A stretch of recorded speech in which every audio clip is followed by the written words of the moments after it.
এইটো যিটো ডিগবৈৰ পৰা দুলীয়াজান যোৱা যিটো পথ একদম মুখতে টাউনৰ একেবাৰে গাতে লাগি থকা যিটো মানে পথ, এইটো ৰাস্তাই আমাৰ দুলীয়াজানলৈ অহা যোৱা কৰে।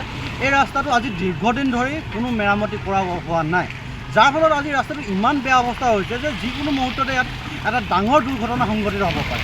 আপোনালোকে যদি ইয়াতে মানে অলপ দেৰি চাই থাকিলে দেখিব যে কিমান বিপদসংকুলভাৱে ইয়াতে মানে গাড়ীবিলাক চলাচল কৰি আছে। আৰু এই ৰাস্তাটো এতিয়া এনেকুৱা অৱস্থা যে অইল কৰ্তৃপক্ষই কয় এইটো PWDৰ পথ, PWDয়ে কয় এইটো অইলৰ পথ।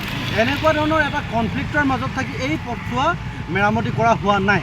গতিকে আমি বিধায়ক মহোদয়ক আমি দাবী উত্থাপন কৰোঁ, যিহেতু তেওঁ কৈ থাকে যে আমাৰ ডিগবৈত আৰু বাট পথ বনাবলৈ নাই। গতিকে আমি অনুৰোধ কৰোঁ, তেওঁক দাবী জনাওঁ যে তেওঁ আহি এই অঞ্চলটোত এবাৰ চাই যাওক, এই পথটো এবাৰ চাই যাওক।